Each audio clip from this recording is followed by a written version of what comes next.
You're listening to a Sculpted Life podcast brought to you by Tiya International. Interviews with creatives around the globe.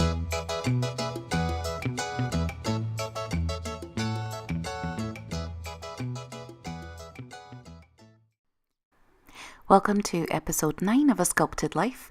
This is your host, Yvonne Anderson, and in this episode we're doing something a little different. We were on the road in Sacramento and we took a little trip to Guerneville in the Redwood Forest to speak with our next guest, Lex Rudd. Beaton was also there, so she asked some questions that were really interesting. So we hope you enjoy this episode. If you are listening just on podcast, hop over to YouTube to see some of the footage as we walked through the Redwood Forests and went around Lex's studio as well. It was a really interesting discussion about her life as a creator and her work with Jim Henson's Creature Shop and working on the Dark Crystal Netflix series and lots more. So stay tuned to the end because we've got a little funny outtake that you might enjoy. We hope you enjoy this episode and we'll see you next Tuesday for episode 10. So introduce yourself. Hello, I'm Lex. I am Renadine. Hello, I'm a fox. What do I say? I don't know. Yeah, I'm not a very good ventriloquist, so we both talk at the same time. Do you call yourself a maker, artist, creative? What do you call yourself? I don't know. I guess I'm a puppet builder, and I dabble in a little bit of puppeteering. So. And you're going to be a sculptor. And a sculptor, yes. Sculptress. Yeah, do my foam fabrication, do some sculpting. Yeah. Hi. Hello. I'm here with Lex, who is Lex Rudd, but Alexis Rudd, but you call yourself Lex. Yeah. So today on A Sculpted Life, we're going to be talking to Lex from her home in California, in the middle of a redwood forest in a place called Guerneville. That's it. I got it right. Excellent. So today we're going to be talking about her creative journey, finding out all about her. So I'm not going to be looking at you guys. I'm going to be looking at Lex because it's all about the connection. I'm going to be looking over there. Yeah, you're going to be looking at the trees. It's hard not to. It's so beautiful here. And so I'm just going to riff with you and find out where you first began your creative journey, because that's what everyone wants to know. Oh. I don't know, I guess when I was a kid, I just remember I was always drawing all the time. It's weird because I don't draw so much anymore, but as a child, I did not stop. There were just, old notebooks and pieces of paper everywhere that I was just always constantly sketching animals. And the one constant, I guess, through everything I've ever done is I just love animals and creatures, and I'm, way more into that than anything else. Okay, so it was always creatures. Yeah. Excellent. So, did you you're self-taught, obviously? A lot of it, yeah. I taught myself all the drawing stuff as a kid, and I started teaching myself sculpture. I did end up going to school for special effects, so I did end up getting trained up in that, but I already was doing masks and creatures and sculpting and casting at that point, but we kind of delved into sound design and a little bit of engineering and that kind of stuff, so so that kind of helped broaden everything out. So your parents were liking the fact that you were being artistic and supporting that? Yeah, actually they've always been really great. They've always loved my art and supported me. My mum has recently been getting into art since she retired. I think she dabbled a bit, but now she's art classes all the time, and she came to visit me in my studio, and we just had a lovely week of doing art. But a funny thing was I got into masks, and before I'd ever made one, there was a local person making these weird masks. And for one of my birthdays, it might have been my 17th birthday or something, when most girls are getting, nice things. I asked for this rat mask for my birthday, and they totally got it for me. So excellent. And what did you do with the mask? I went live role playing. Of course you did. What's that mean? Steal all the cheese from the fridge? No, there were these live role play games in the UK, and they used to have 4,000 or 5,000 players, and you went and you played these creatures. So I played this evil rat creature. I made a big robe with all these weird symbols on it that I just made up, There was this creepy rat person running around for a weekend. So cool. It was always a bit weird. No, that's hey, weird is good. Because it makes fun, different people out of the world, and that's what we need. So you were starting to create young. 17, you got your first mask. Was that something that was a turning point for you in the masky kind of world, or when did you get into puppets and things like that? I'd already been making like latex masks, I think, at that point. Yeah. I was doing like prosthetics and kind of the smaller things. This was like a big creature mask. So yeah, then like that was kind of what I wanted to do, and I had I have a very good friend in the UK called Sandro, and like he and I used to get together at his house in Leamington Spa, and we just we started this company called Kangina. Okay. And we just make all these masks and sell them to like theatre events, live role play games, like whatever kind of came up. We had this whole range of masks, and this was before I went to university, so we had a little company going and doing that. Wow. And that was progressive. Yeah, that was and so when you went to university, what did you study? I went to two. I started off with interactive arts, and then they weren't teaching animatronics, which is the reason I picked that course. Okay. So I switched to a special effects course in London, because they did animatronics, and then they didn't do it either.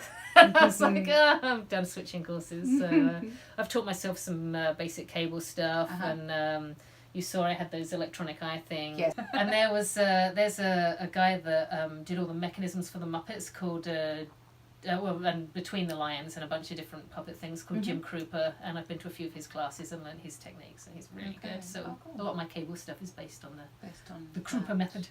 So fast forward, you leave university, you're still working with the company, or that you'd created? Yeah, we did some Kangina, but it wasn't like a huge moneymaker.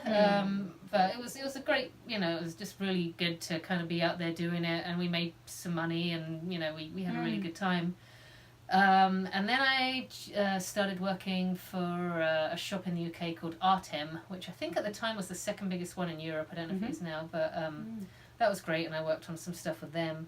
And then I think I was on holiday in America, and I brought some masks along to this comic convention, and a producer in LA saw it, and he asked me to come out and work on his kids TV show, and that was back in 2004, early 2004, that I ended up going out there and working on the TV show, and that's kind of everything spiraling from there, how I ended up in America. Okay, so what TV show was it? It was called Monster Smash. I don't think it ever saw the light of day. I don't know what happened to it. We filmed a bunch of episodes. I did some mask work for it. I headed up the leather department, which was odd. I did a lot more leather work back then. And I played 3 of the characters in it. So it was a real low budget kind of jack of all trades production where everyone did everything. But yeah, I don't think it ever got released. I don't know what happened. So that's a shame because But that started a snowball effect of you working in the industry. So what happened after you'd worked on that?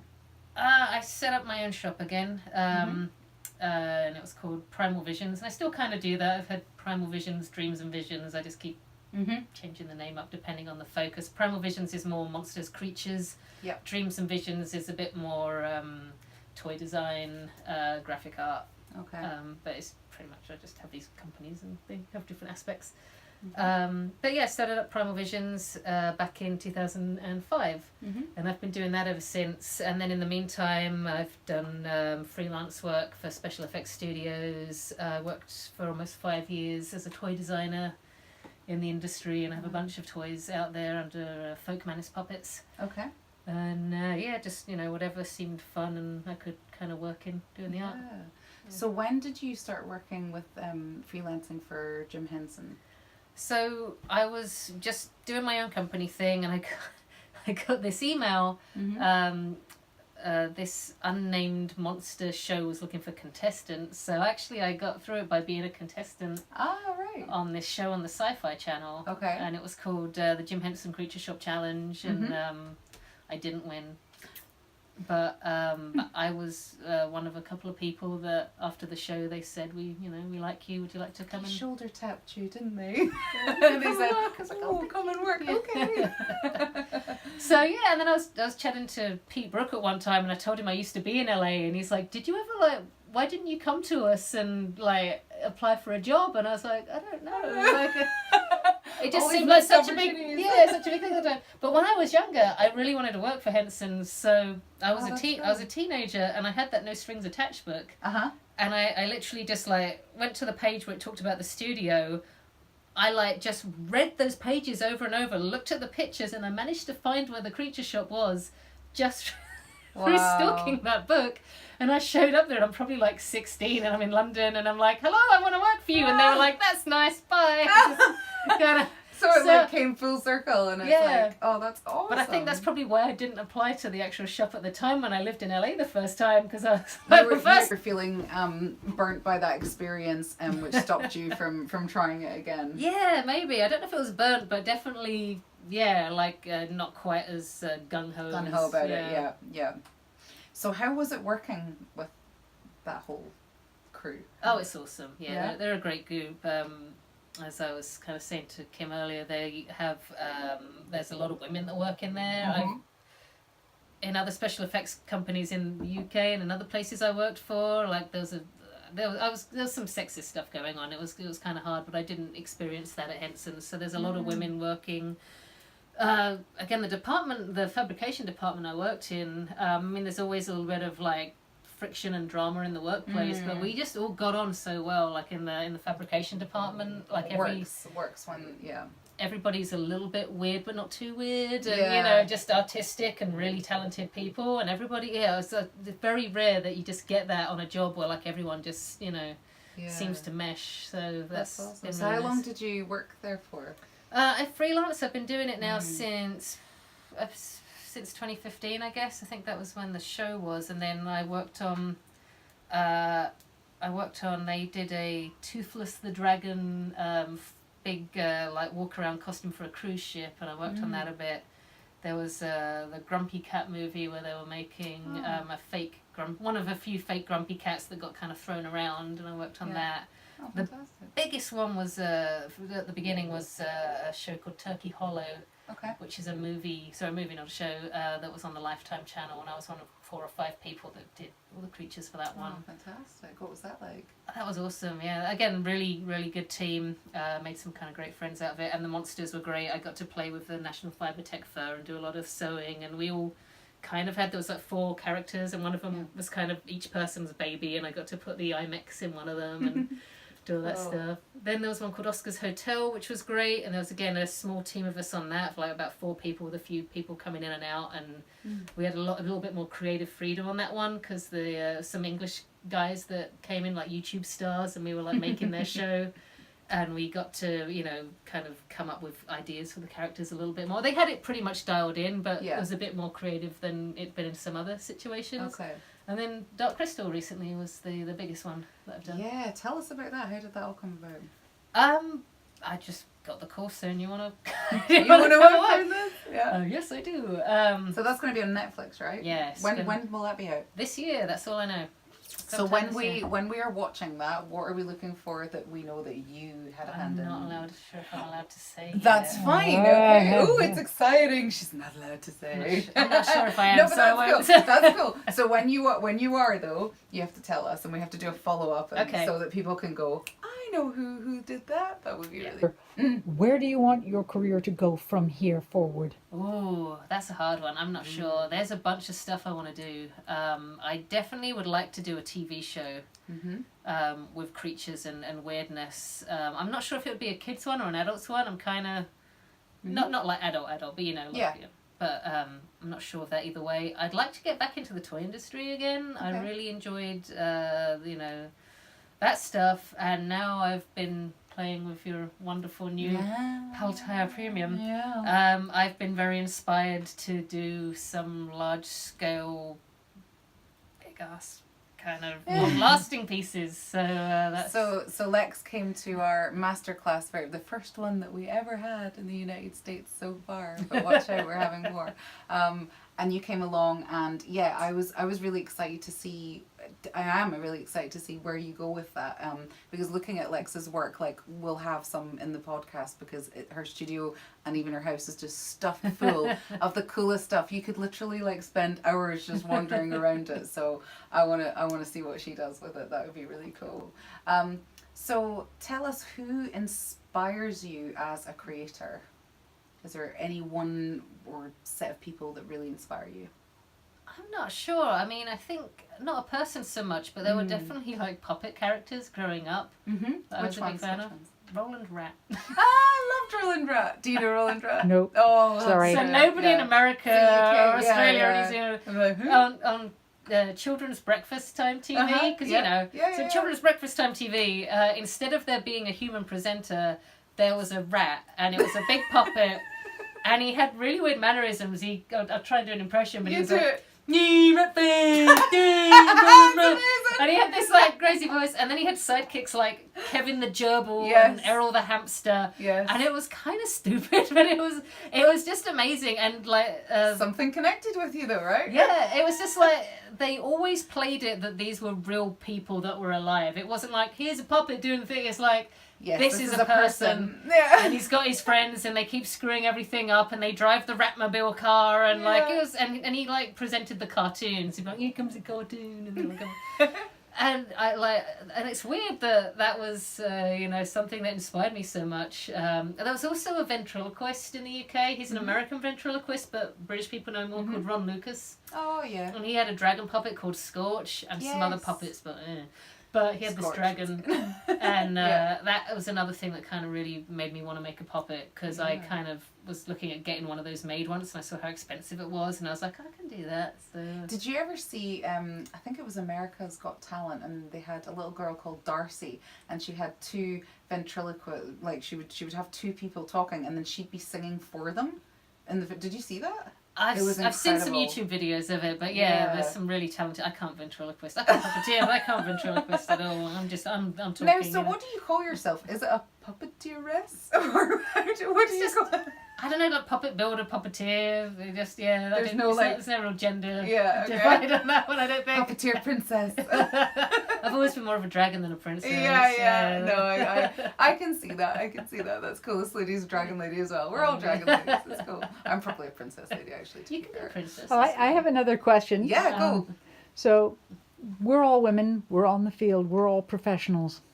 What was the biggest obstacle that you faced that might have kicked you out of this field?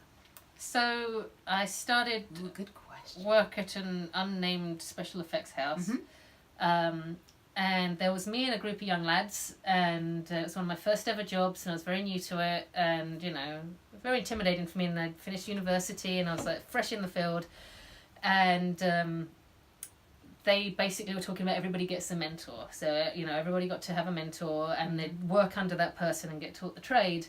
And all the guys got mentors, and I didn't. You did not. And I said, okay, well, why is that? And they said, well, there was only a couple of women in the studio, and I guess they were kind of protective over being the only women in it, so they didn't want to mentor anyone. And the guys didn't want to mentor me because it might make their wives jealous. So basically, I got the crap work, and the guys got to learn all the cool stuff and work on all the big projects, and that was really disheartening for me. And one guy in particular on the job kept giving me like the runners jobs, and he was just cruel to me. He was like really just downright nasty, just constantly picking on me. And this was kind of towards, like, I'd finished university, but I hadn't got my degree yet. And when I first started that job, I said to them, I have to take this one day off because I go for my graduation. And they knew it from the very start, the whole way along. And again, this guy just picked on me the whole time. And then it came to my graduation day, and I said, all right, I'm taking, I told them like 2 weeks before, a week before, 3 days before, and I said, right, tomorrow I'm going. And they said, if you leave, we're going to fire you. We've decided we need you. You can't take tomorrow off. And I said, I have to take tomorrow off. So I left, and they fired me. Wow. And So that was one of my first ever effects jobs. with an experience like that, how did you overcome it and stay in the field?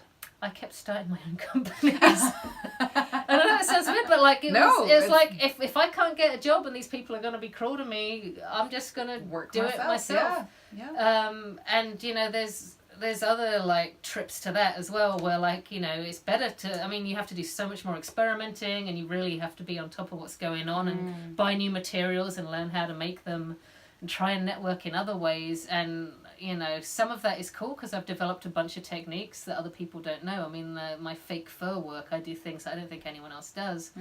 But at the same time, it would have been so nice. Okay, so the next question I have, sorry for barging in. No, this is great. So this happened how many years ago? Oh, yeah, this was 20 odd years ago. Okay, so it's 20 years after this experience. Mm-hmm. Would you have gotten here, or would you have gotten farther if you had received that mentorship? Or have you literally been able to get farther than they could? That's a really hard question to answer, but something you reminded me of asking that is, it wasn't too long after this had happened to me. I still had friends that worked there, so the next year I was invited back to the work party because everybody liked me except the one guy that picked on me. He was the one that got me fired because he was kind of high up in it. Right. But everyone else liked me and I did a good job, and I got invited back there, and at this point I'd gone to this comic convention.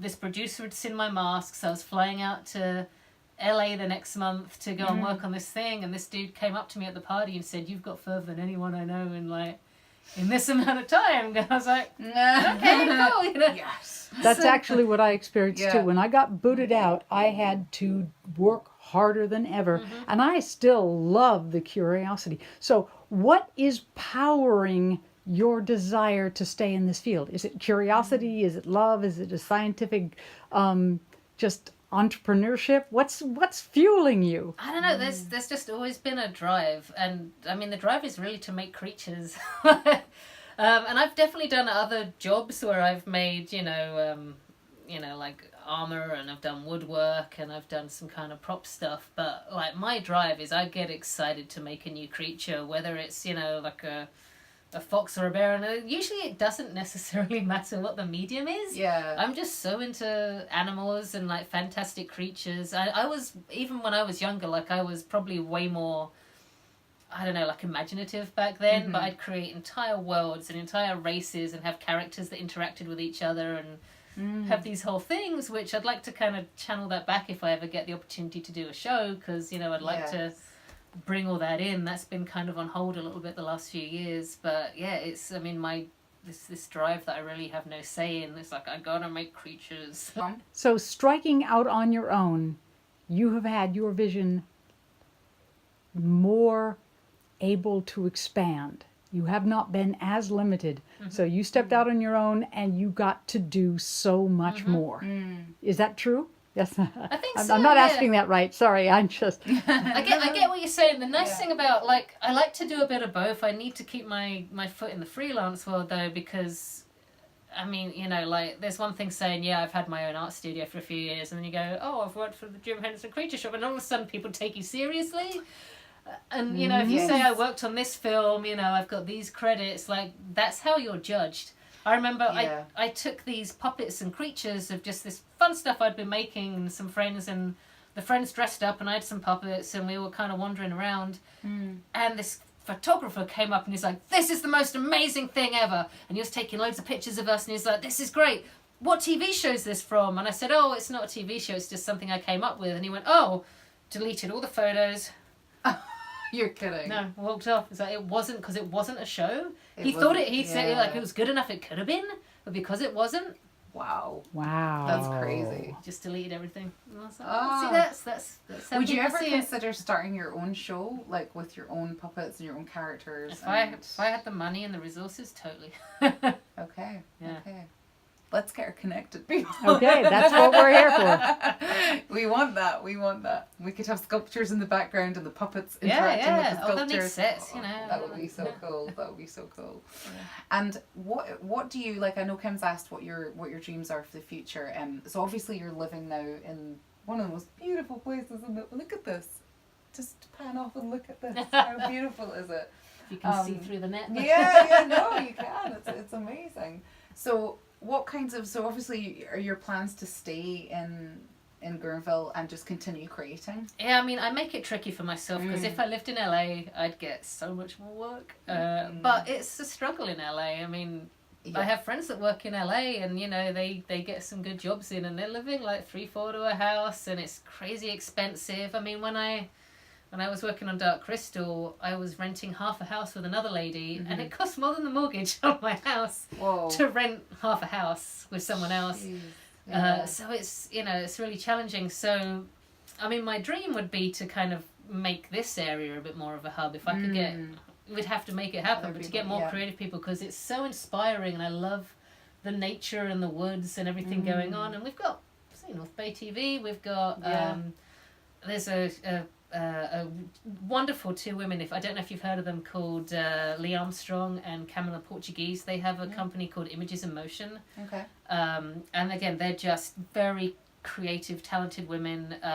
They have a workshop and a green like a soundstage green screen room, and they do a lot of work for Disney and Pixar. And they're just down the way in Sonoma, and they're like the nicest people. They're just so excellent.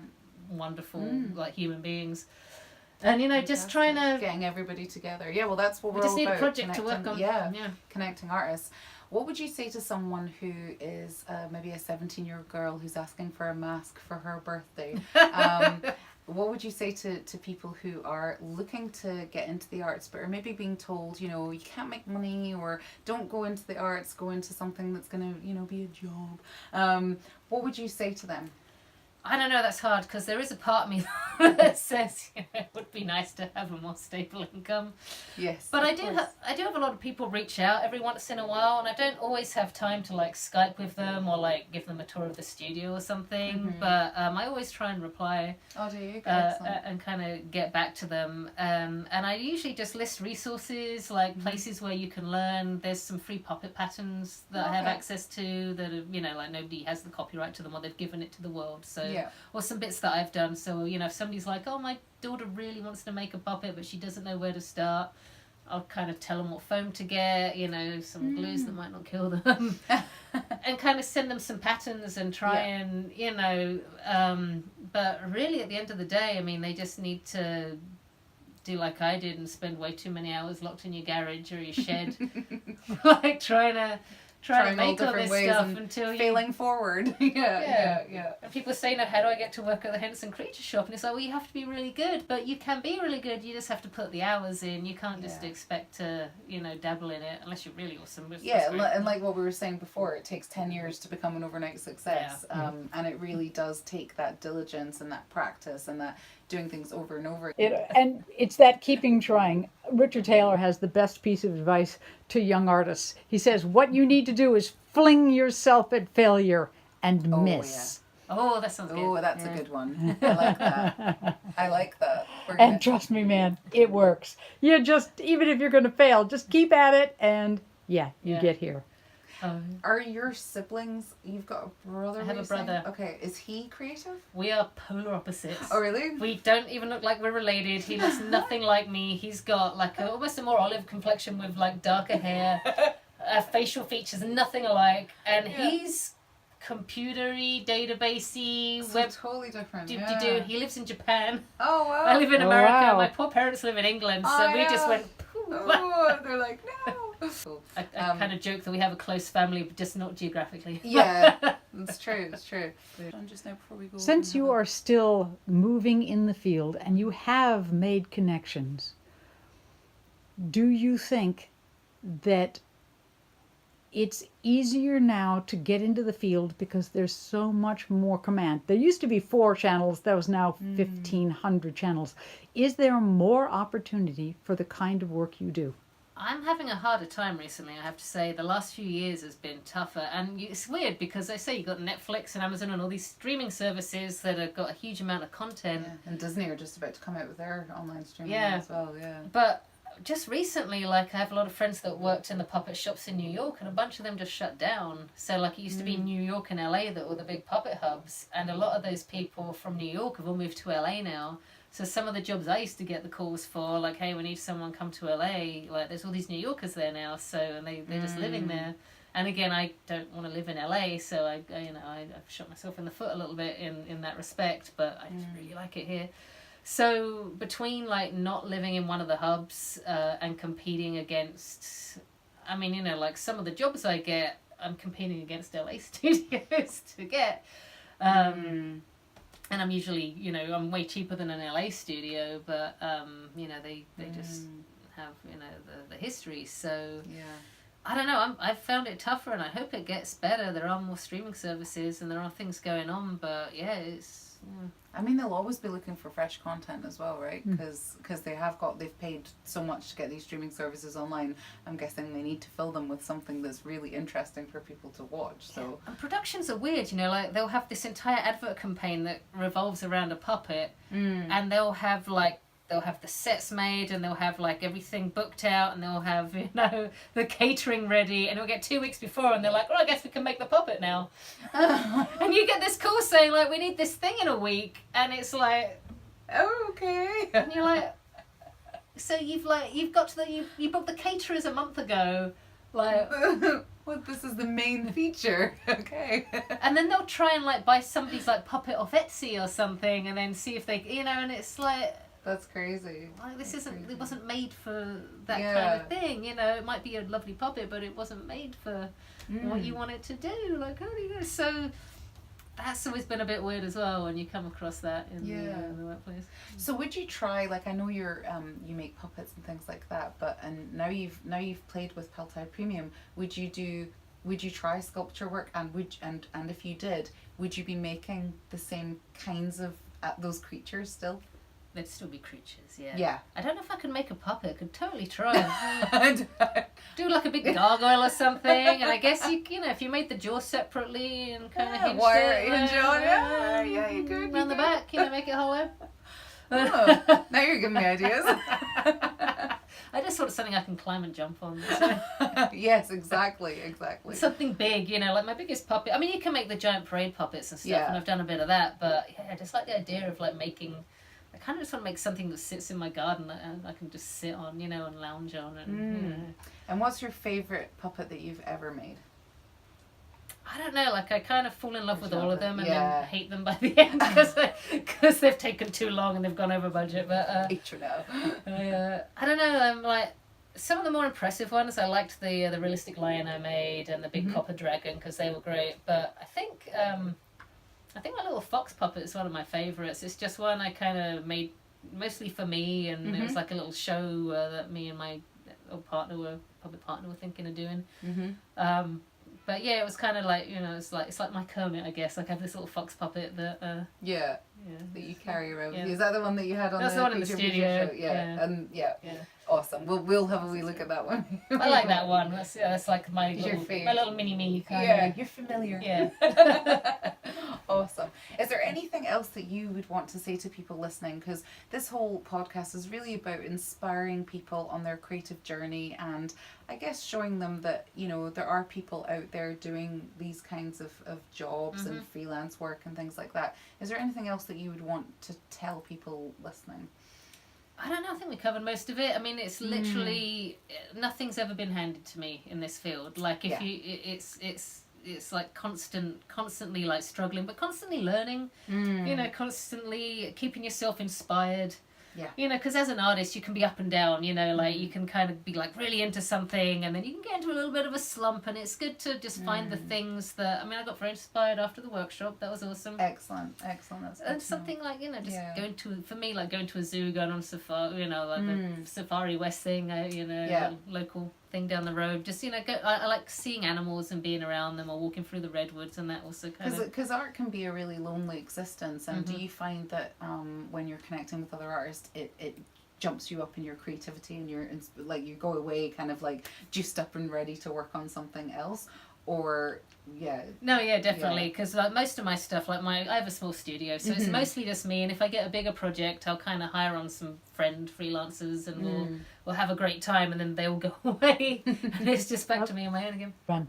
No, but when I first started in the industry, all the women were doing sewing or the hair work, like the hair punching. Yeah. So I specifically did not learn sewing and hair punching like the entire beginning of my career, so that whenever I went into a studio, they were like, woman, hair punching, sewing. I was like, can't do that. Can sculpt, can mold. Love it. Can do this, you know, like, and that kind of helped me a little bit get into some of these jobs. Of course, I guess this can go out now, nobody cares, but when I first started working for the toy industry, I'd made a puppet, and I made it foam fabrication, like I was learning that the first time, and you know, I put it all together, and I'd never done the fabric sewing, and I went into this interview and it went really well, and it was this company and I was going to be working in the toy industry and it was great, and they said like right at the end, like, you can use an industrial sewing machine, can't you? And I was like, oh yeah, whatever. Could I borrow one for a week before I start the job? Can I practice? And I learned that machine in a week before I started the job because I never sewed for my career because I knew the basics. Was like, I didn't want to get good at this. So. Yes, of course I can. Why would you ask? Now I can sew too. So. I did the same thing. I don't tell people I'm a mold maker or a caster because they'll put you there. Oh yeah. I am a sculptor, fabricator, props maker. Yeah. Yeah, I no. I'm not going to do those. Yeah, those are hard. Yeah, I do my own molds, but I do not want to work in a mold department. No. And they're skilled people. I do not want to be. They make the rest of us look good. No, but, they do. Oh man, I'm happy to pay the professionals to be good at what they're doing. Yeah. I'm going to be a sculptor. Yep. Sorry. Well, thank you so much for talking to us. It was really you. interesting. We'll have some shots of your studio as well. And right. Thanks for coming on to the podcast. Yeah, thanks for having me. Cheers. We do hope you enjoyed that episode with Lex. We found her such a wonderful person to talk to, and we would definitely want her back on the podcast in the future. So let us know your thoughts, comments. Give us a review on iTunes. We'd love to hear from you, and this would help more people find our podcast. Also, if you're watching on YouTube, give this video a thumbs up and comment below and let us know what further questions you might have for Lex, and I'm sure she'd be happy to answer them. And thank you for listening, and we'll see you next time. If you want to know more about Tiya and our amazing product, Tiya Premium, then visit www.paltiya.com and join our international fan base.